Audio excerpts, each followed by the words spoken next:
I'm Rachel. And I'm Lauren. Welcome back to Capitol Conversations with Rachel and Lauren. This week, we'll still be talking about the government shutdown, and then we'll have an interview with Mike Levin and answer all of your questions about our life on the Hill.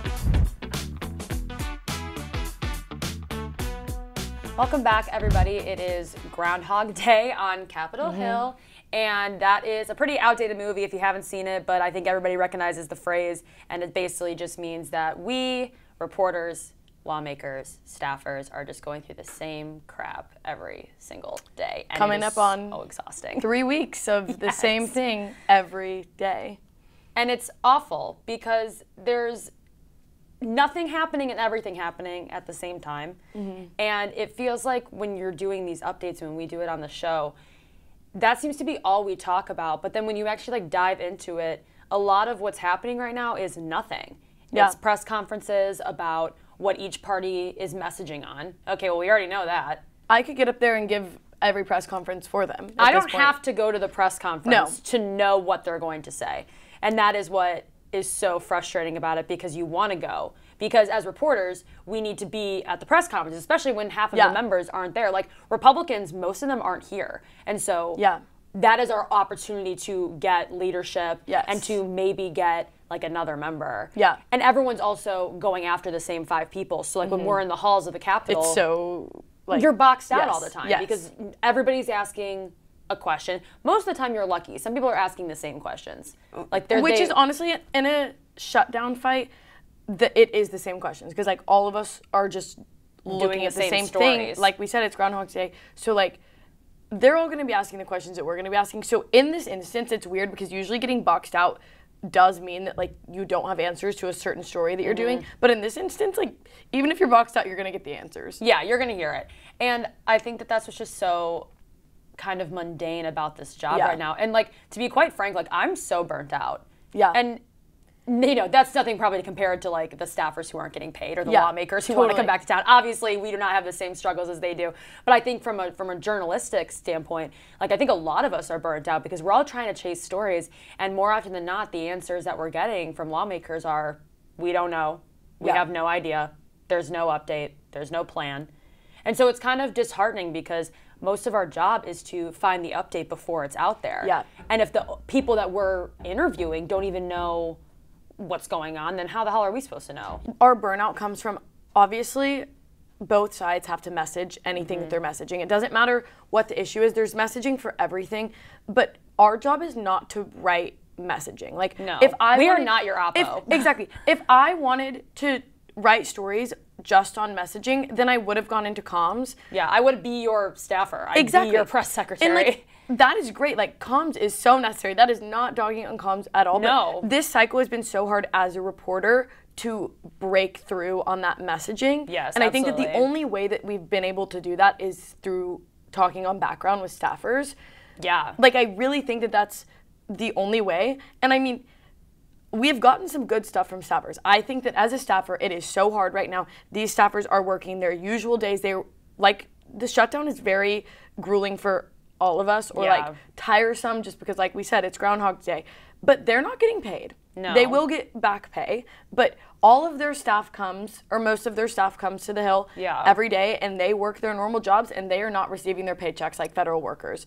So I mean, I do see that like it's also tiresome for them, and I get why some of them are willing to yap about it. No, honestly, and I think that a lot of people, and this kind of also ties into for like federal workers, why some people out in states that are not in like the DC, Maryland, Virginia area, they're like, why should we care about federal workers? Like, they're the bureaucrats, like we need less of them. Like they don't care. Most people in the country don't care about federal workers. But then, as we also have talked about in previous episodes, like there are places in states that you would not think that have a ton of federal workers, and they're also not getting paid. And so like staffers on Capitol Hill, like you might view them through a different lens when you don't live here. You might be like, oh, they're just like staffers. Like, they're just answering phone calls. And like, not to be like shameless staffer plugs. Like, we have friends who are staffers. We have, you know, partners who are staffers. And I think that it's very stressful for them because like, it's not like your apartment building is going to take a government shutdown as an excuse to not pay rent. And so I think I agree that a lot of them are starting to feel this fatigue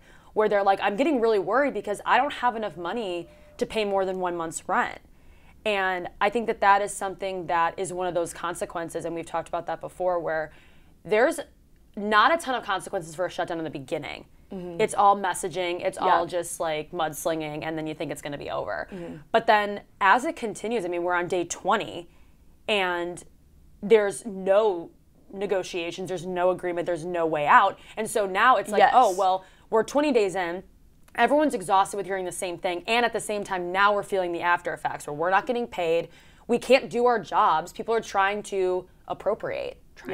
Which is supposed to be what this whole fight is about. And I think that that's another thing too, is that people are kind of losing the goalpost here of like what this whole thing is about. The whole thing is about funding the government, and it's been turned into something else by both sides. Yeah, and I mean, I think that for staffers, like obviously all federal workers are dealing with missing rent payments, and that is so tough. There are so many people that live paycheck to paycheck. I know that rent in DC is high. I know that rent in a lot of places that have federal workers is high, but I think that a lot of the fatigue coming from staffers that is a little bit different than the rest of the federal workforce is that their bosses and the people they are working for, the people that they are doing ledge for, doing comms for, like, they are the ones that are supposed to be funding the government and keeping it open. So it is technically part of their job to do this. And like, it is just all at a halt. And I mean, we've done this for almost 3 weeks now, and there has not been movement. And I think that that is just disheartening for everyone involved, because it's like, how are we just like barreling forward towards this huge, like 35 days is the record. We're barreling forward towards this record, and there's just like, we're at a standstill. And I think what's really interesting for us, and that's kind of goes back to where we're trying to chase a story that really isn't there, is rank and file lawmakers don't know what the hell is going on. Yeah. They don't have the answers. No. So when we're trying to like reach out to these members being like, hey, what have you heard? What are these discussions? Most of the time their answers to me, and I think to you as well, have been, we don't know, we're waiting for leadership. Yeah. But then you go and you listen to leadership press conferences, and then leadership is saying, we don't have an answer for you either. And so like you listen to Republican leaders, they just say, we don't have any idea when it's going to end. That's on the Democrats. And the Democrats will have their leadership press conferences, and Jeffries will say, we have the idea. You guys just need to come meet us halfway. It's like, well, they're not moving. You're not moving. So where's the conversation? And I think that I agree. I think staffers are looking at their bosses thinking, you're the ones who are supposed to be doing your job so I can do my job, and you're not doing it. So not only is it like they're feeling fatigue from maybe the other party, but they're also looking at their bosses like, hey man, what the heck? Yes. And I mean, I think that they just like don't really know where this is going, whereas staffers typically know where things are going. Yeah. And at this point, just like no one knows where it's going. And so it's just, I mean, the House is in much more of a standstill than the Senate as of now. Like the bill sits in the Senate, the House is technically in recess. Democrats have been up at the Capitol talking as much as they can do. Just I think yapping. Like honestly, they could come on our show and do the yap portion of our show. Yeah. And just, honestly, we could do it for them. We could tell you everything they were going to say. Because that's all they are doing is just talking. And they're trying their best to get some sort of messaging out there. And they've said, like, do we really know if these press conferences are hitting the American people?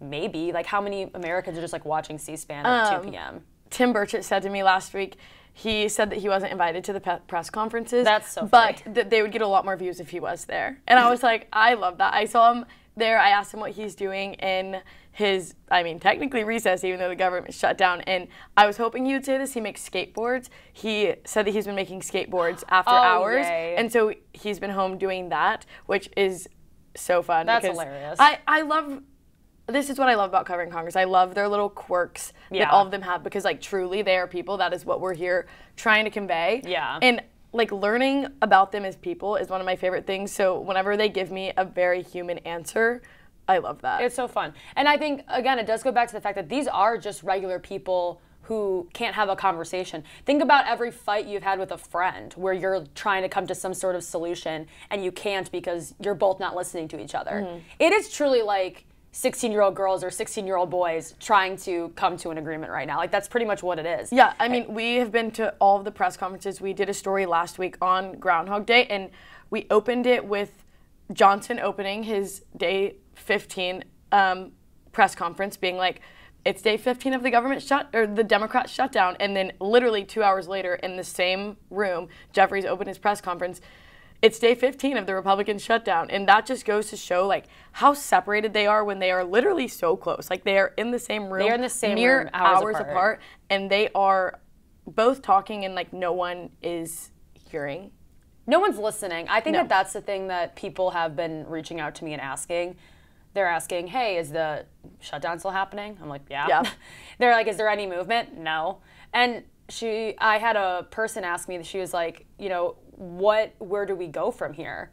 And I said, truthfully, I hate to be this way, but we don't know. We don't know because nobody's listening to each other. And I think they're negotiating and legislating through the media right now, which is like half of what we're there for, is to do that. But I also think that they're doing too much messaging of the same talking points. And it's not just them.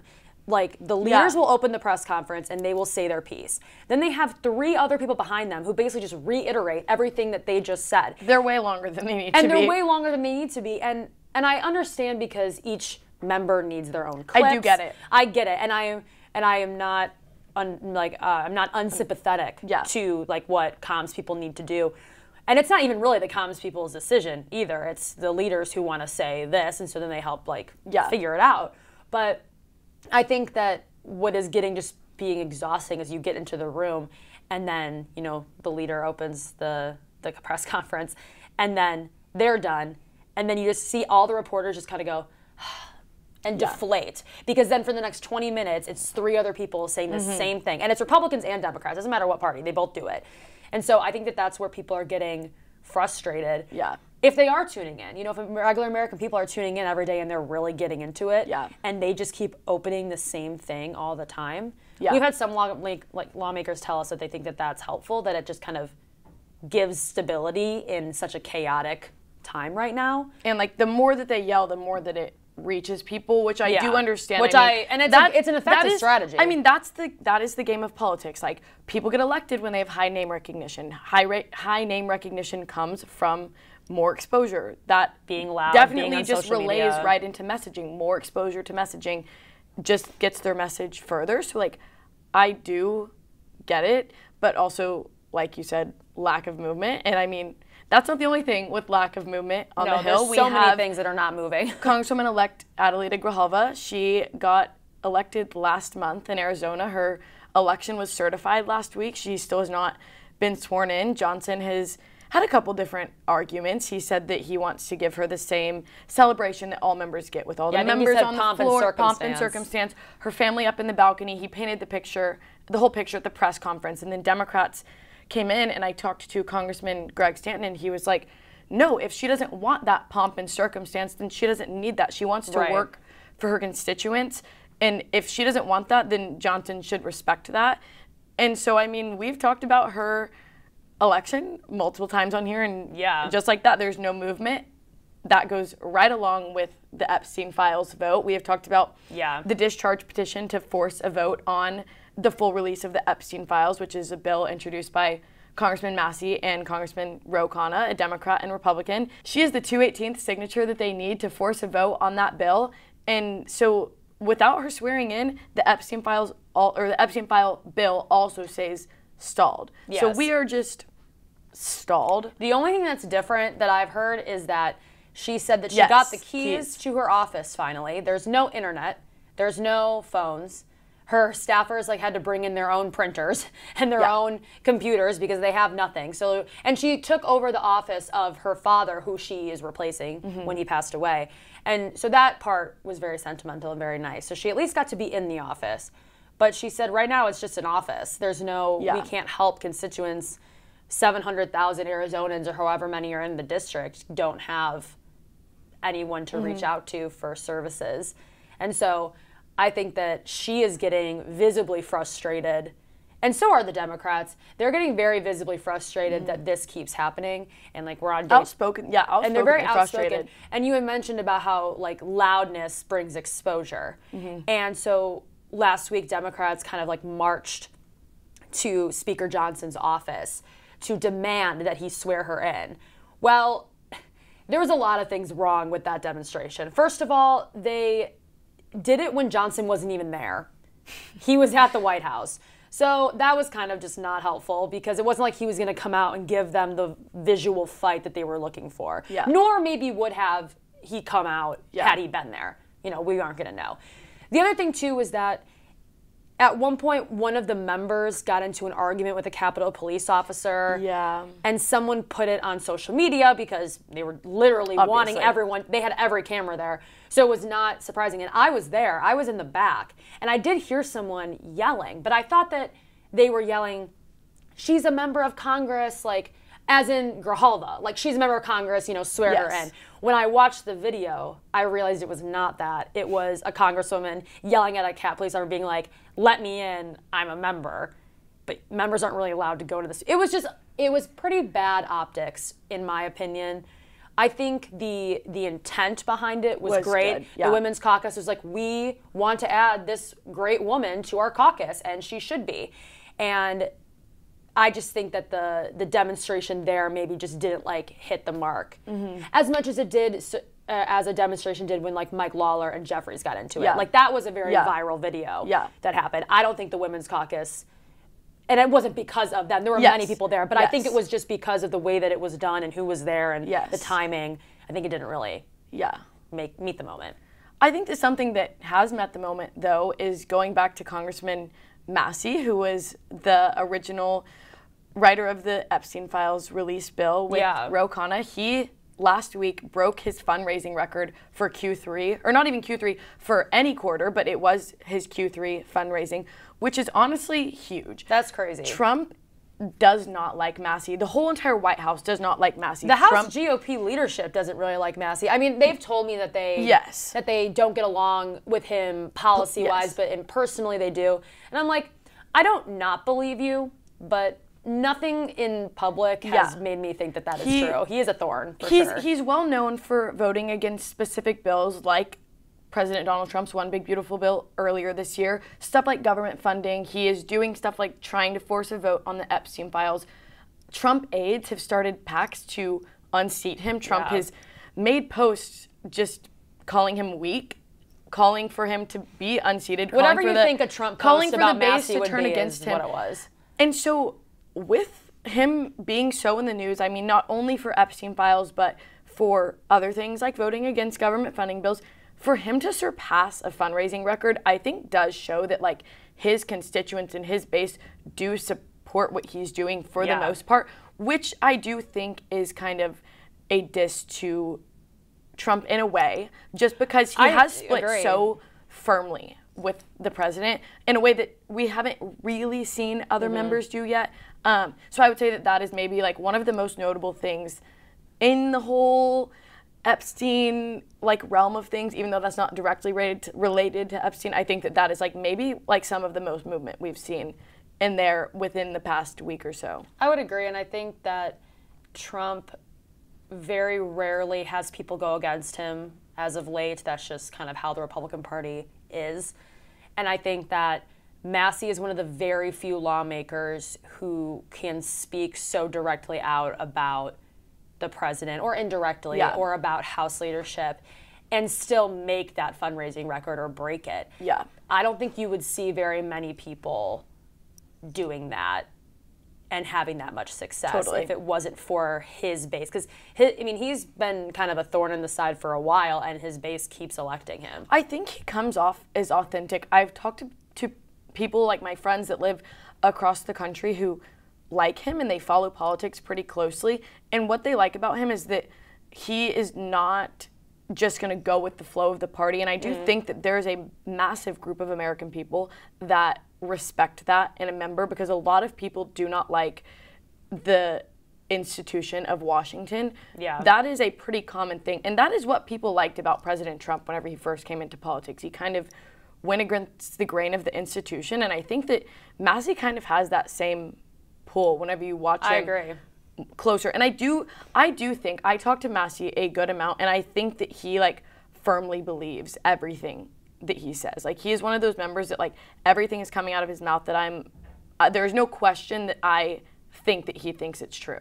Yeah. And he's very candid with reporters. Yeah. And he's very candid just in general, and that's very like refreshing to see somebody who is like that, because I agree. I think that a lot of people around the country think that both parties just have this mob mentality where you're just going to go along with them because you're a Democrat. You're just going to go along with them because you're a Republican.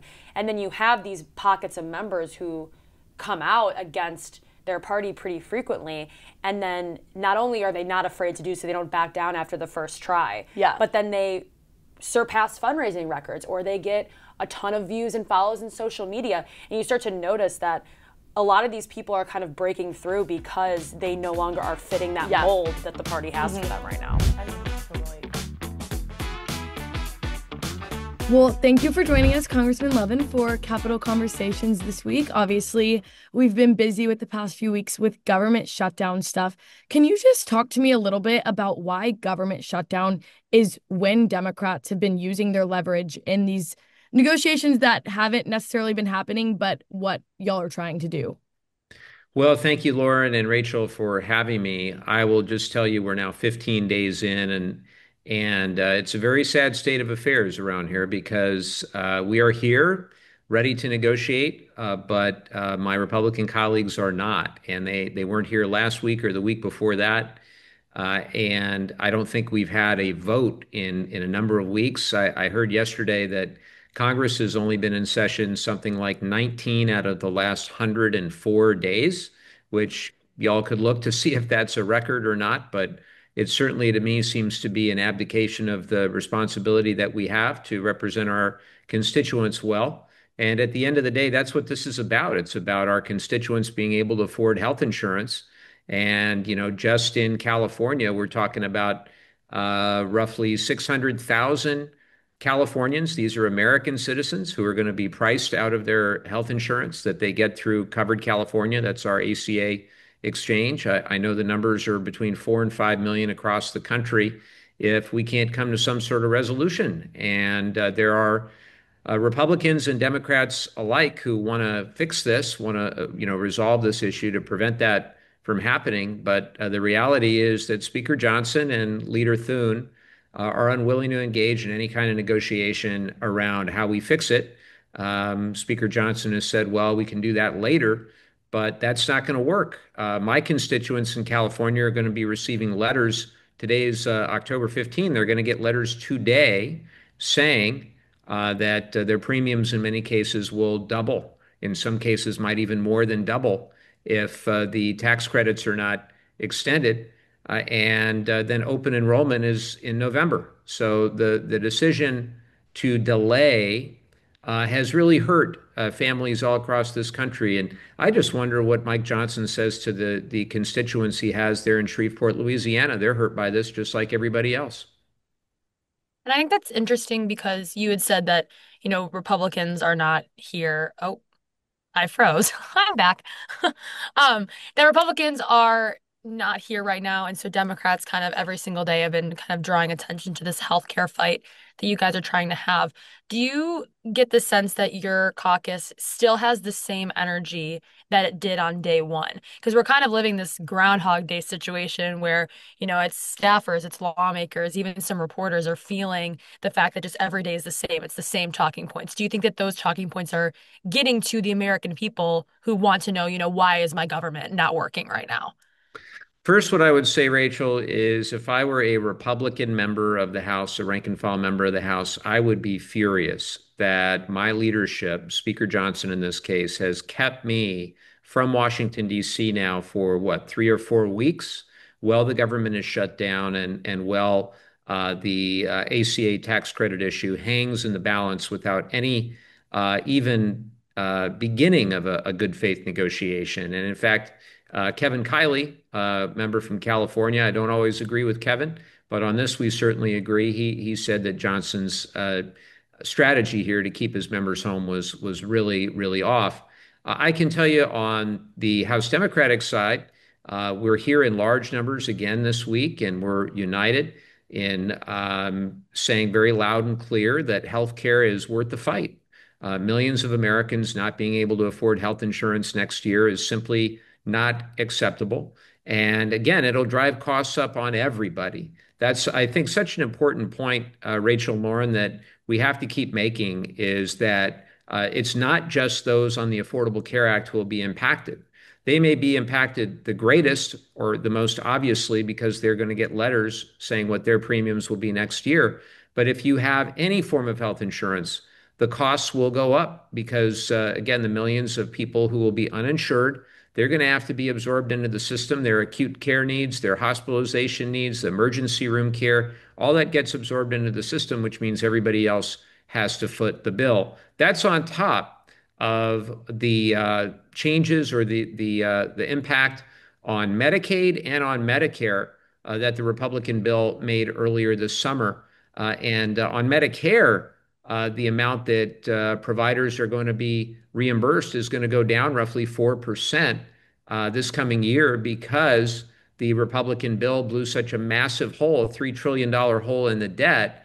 That triggers something called sequestration, which will mean a mandatory $500 billion reduction in Medicare spending over the next decade. So that equates to $50 billion a year, or 4% reduction in provider reimbursement next year. We have no fix for that. And then, of course, on the Medicaid side, we're talking about a scenario where literally 10 million additional Americans are going to be without health insurance. And these are people who are legally eligible for the care, but just don't fill the paperwork out or get through the bureaucratic red tape.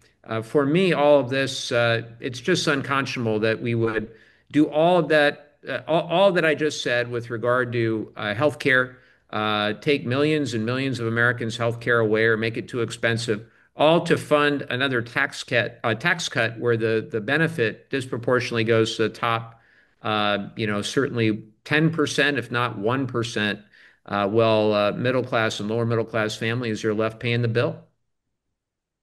Yeah. And what kind of things that you would say need to happen in order for the negotiating to begin again on these ACA subsidies? Because, as you said, Speaker Johnson has said that, we can do this at a later date. This is a later problem. Democrats have been saying, no, we need to do it now.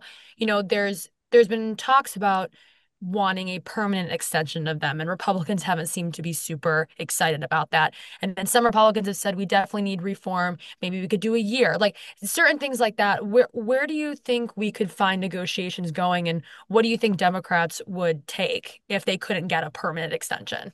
Well, you don't have to take my word for it or Johnson's. Just look at the date that people are getting the letters saying their premiums are going to double. That's in California, that's today, and throughout the rest of the country, it's later this month. Just look at the date when open enrollment hits. That's November, and those first bills are going to be due for 2026 in December or January timeframe. So, it's not me saying that we can't delay further. It's just that the facts are that we can't delay further. People are being impacted by this right now. In terms of what it will take longer term, I can tell you that it's roughly $30 billion a year for the tax credits. So $300 billion over 10 years, give or take. And so I don't think 1 year is sufficient because we're going to be in the same mess a year from now. I think we need some predictability and stability in the health insurance markets. And so I think a multi-year, I wouldn't give you a red line here in a podcast interview, but a multi-year extension, I think is certainly the very least. And I'm one of those that have advocated for a permanent extension. But I think that there are, at least a dozen or more Republicans that have indicated they'd be willing to work with us on this. And it's Mike Johnson who refuses. And at the end of the day, you have the other thing going on, which is Adelita Grijalva from Arizona, the 7th District of Arizona in Tucson. She was elected in a special election, I believe 23 days ago, as of this recording, to succeed her late father, Raul Grijalva, who I served with for many years.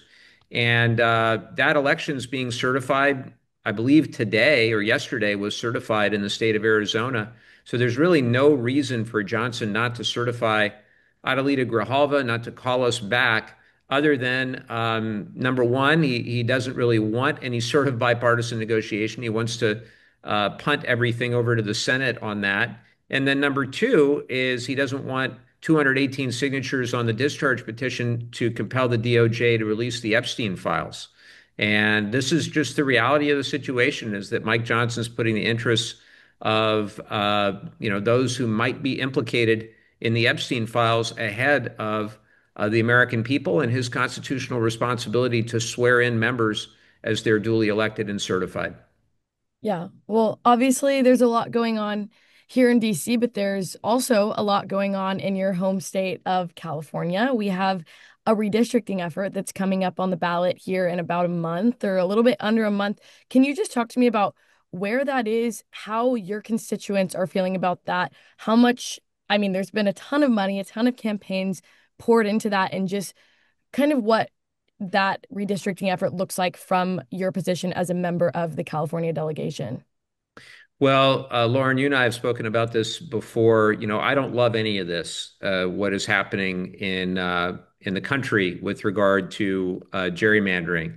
I supported independent redistricting across the country. I thought that California has had the gold standard in terms of independent redistricting, and I think that each state should do independent redistricting. And ultimately, I'll keep fighting for that.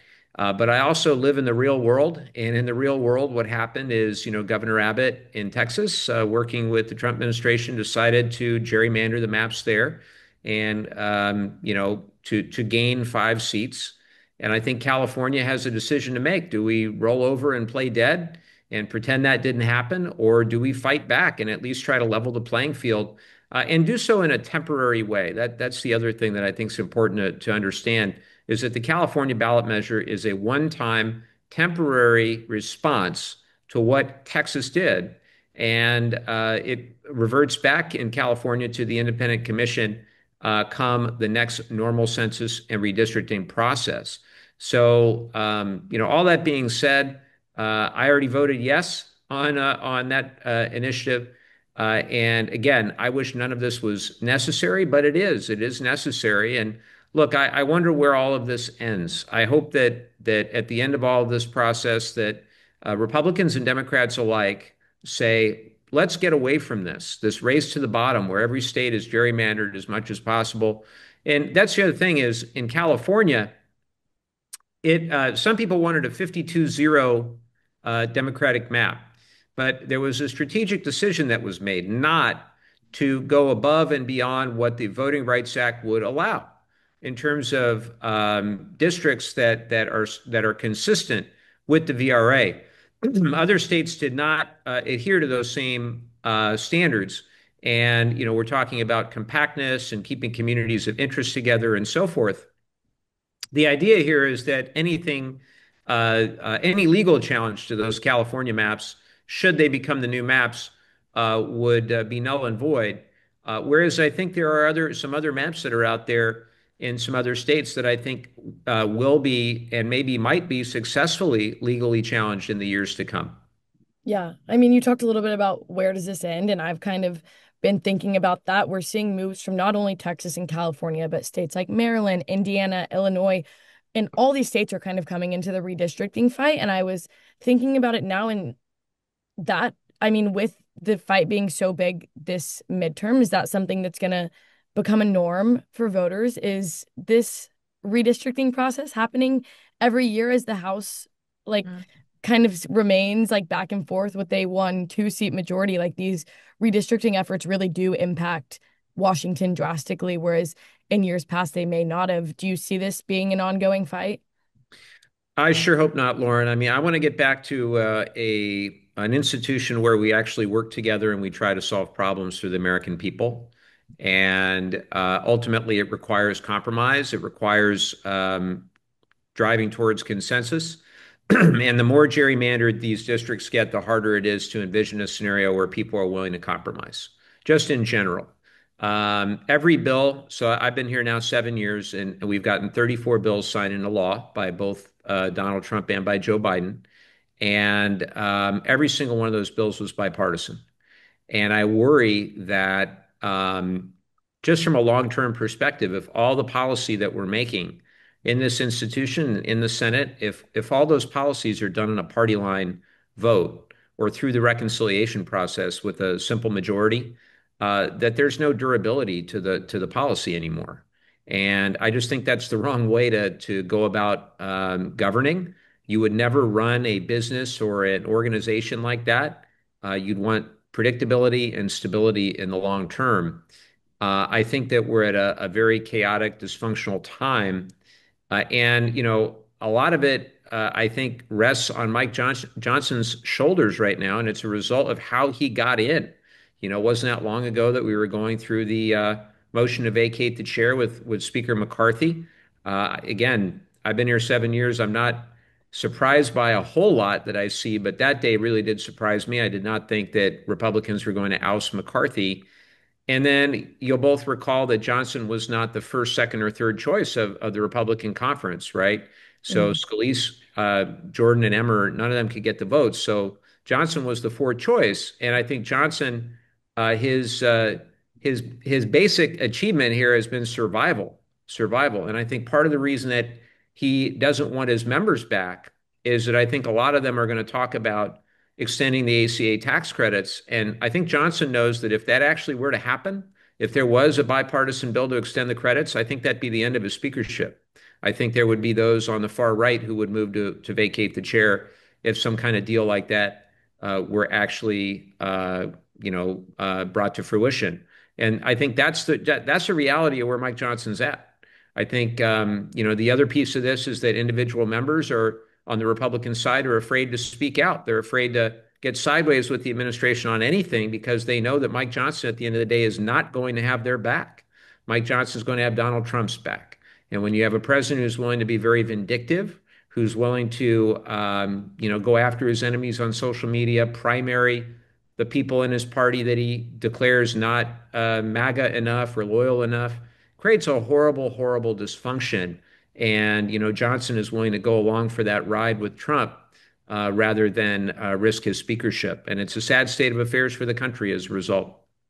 I think that's interesting because during the shutdown fight, we have seen, the kind of the further right Freedom Caucus members really getting behind Johnson. Like they have done a couple of press calls with us reporters talking about how, we fully support the speaker. He's doing the right thing. And I think it's really interesting that you bring that up because if he does come back to the House, there's going to be some hard choices to be made in terms of House GOP leadership because not only do you have the Epstein files discharge petition with Adelita Grijalva becoming the 218th signature. And then you also have the ACA tax credits, which you will probably, as you said, see bipartisanship, and you could probably get a huge group coming together that wants to do that. But is that going to be then at the expense of some of these more fiscal conservative, further right members Mhm. coming in and getting rid of him, which I feel like, wouldn't surprise me given the chaos of Congress. But do you foresee that maybe when Congress finally comes back into session and we're tackling those things, could you see potentially another speakership fight happening that would just kind of throw all this up into the air again? Well, I think it's inevitable at some point, Rachel. Either that or the election occurs and we have a new speaker because of the election. But the Bipartisan Fiscal Responsibility Act is what ultimately led to Kevin McCarthy's ouster, right?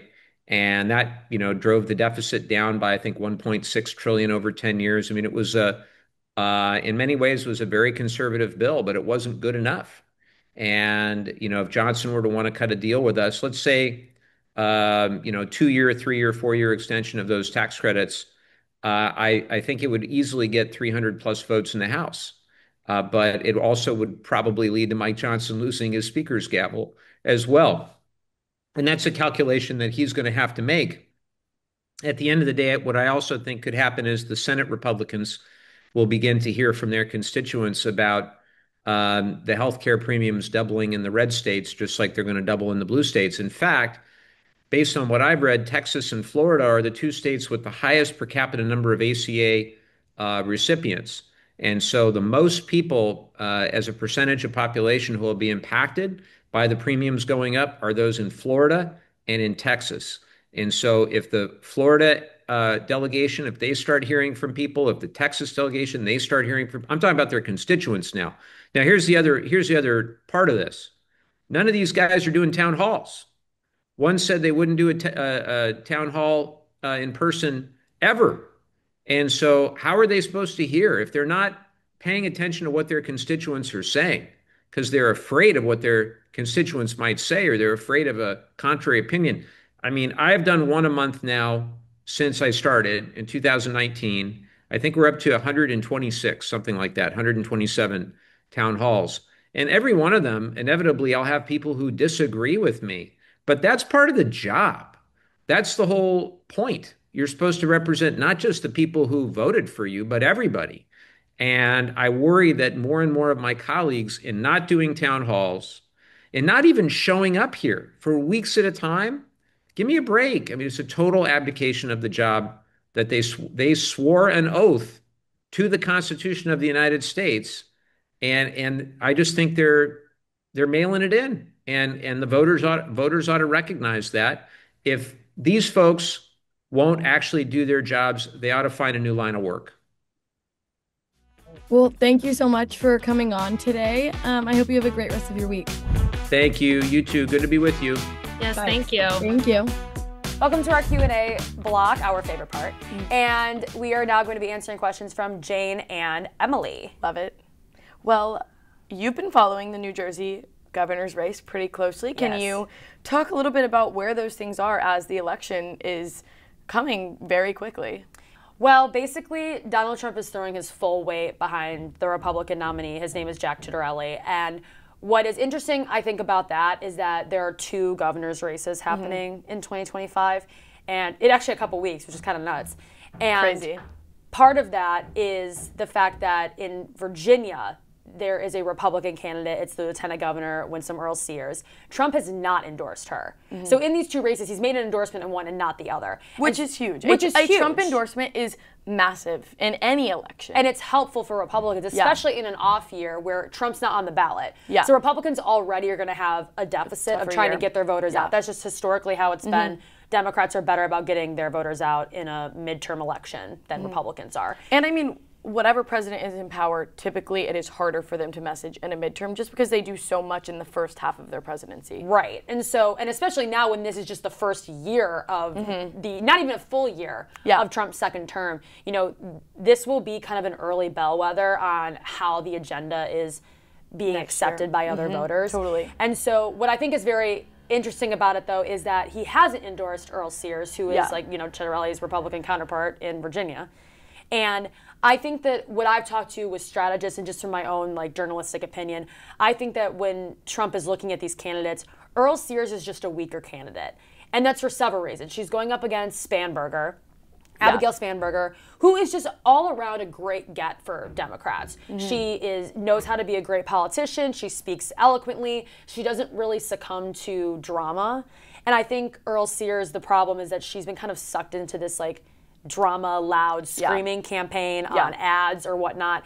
And I think that just people are kind of over that. They're getting fatigued from just the crazy members that have these random ass stories coming out about them. And I mean, I think that following up on Glenn Youngkin it's a hard follow as a Republican in the state. Oh, absolutely. Like, Glenn Youngkin was incredible candidate quality, as is Abigail Spanberger. And I just think that, like, following up on someone like that is hard. It's hard. And so I think that in New Jersey, Republicans have a better chance in their eyes of flipping that governor's seat to be red. Trump did lose the state in 2024, but he made marginal gains more than he did in his 2016 election. So I think that they're seeing New Jersey as the place to put all of their focus in. And so I will actually be traveling there in a couple weeks to kind of see. I know, to see. I've never been to New Jersey, so if you're watching and you have tips, send them. I do. You have tips, send them to me. But I'm excited to see kind of the ending of this race. Yeah, I'm excited too. It'll be interesting to see then what happens in 26. I love election days, but we're also nerdy. But we're nerdy, yeah, so maybe not everybody is like, woohoo! And then this question from Emily is kind of a different thing about our reporting lifestyle. It is, what is on background, on the record, and off the record? And you had said earlier that we talked to staffers on background. Yes. So real quick, what is on background versus on the record versus off the record? This is an incredible question because I didn't know any of this really going into journalism. Yeah. Obviously, you know, off the record. Like, people make off the record comments all the time. Like, it's a joke here and there. I've sat down with people or like friends off the Hill and they're like, this is off the record, right? I'm like, we're hanging out as friends. I'm like, also nothing you were going to say is important anyway. Also, tip to our viewers, if you sit down on a date with a reporter and you say this is off the record, like, it's not funny. They should get up and leave. Like that's just what should happen. Like, that has happened to me before. Don't do it. No. But, okay, so off the record means that anything that they tell us as reporters is not reportable. So we cannot put any of it in our stories. And if we do, then those sources will see us as not trustworthy and will not tell us things anymore. Yeah. So you don't just get an off-the-record tip or like an off-the-record comment and report on it, because you need to build trust with your sources in order to get information on anything else. Yeah. So like, you don't want that trust to be broken, or else you won't get stories or information and people won't want to give it to you. So that is the importance of like holding off the record stuff actually off the record. On the record, and the opposite is anything that they say is free reign. Like, we can put their name, we can directly quote them, and we can report anything that they tell us on the record. So they'll send us a quote from their boss on the record. Both of us will put that quote directly into our story, and we will cite that member, where they're from, what party they are, all of the above. Yeah. Background is a little bit different. It's like an in-between of the two. It's when staffers, like we said this week, we were getting comments about how they weren't happy with where the shutdown was. They don't necessarily want their name or their boss's name out there, or maybe even their party out there sometimes, just to kind of protect them. They speak in anonymously? Anonymously, yes, so that they can speak freely without kind of holding their tongue, which is nice sometimes, because background information allows us to report on things happening that members don't necessarily want to put their name on, that is happening but could get them in trouble. I know that we reported on stuff that staffers or members have said. Even members, a lot of members do on background, and they are fine just being a House Republican said or a House Democrat said. And I think it's a good way for them to share their feelings about stuff without having leadership scan their story and say, why did you tell this outlet that you hate us, basically? Yes. It gives us really candid information without it being completely traceable.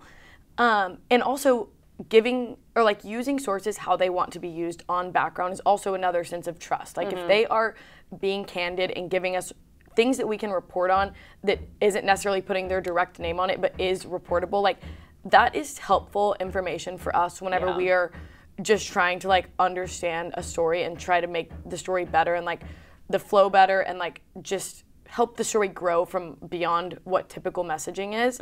Background is really important. So like, obviously respecting and knowing the three of those things is one of like the biggest parts of our job. Yeah. But I didn't really ever understood that. Like, I think whenever I read stories before I was a journalist, I was like, why is this person anonymous? Like, that makes it kind of sketchy. But it's really just so they feel that they can speak freely without having any repercussions.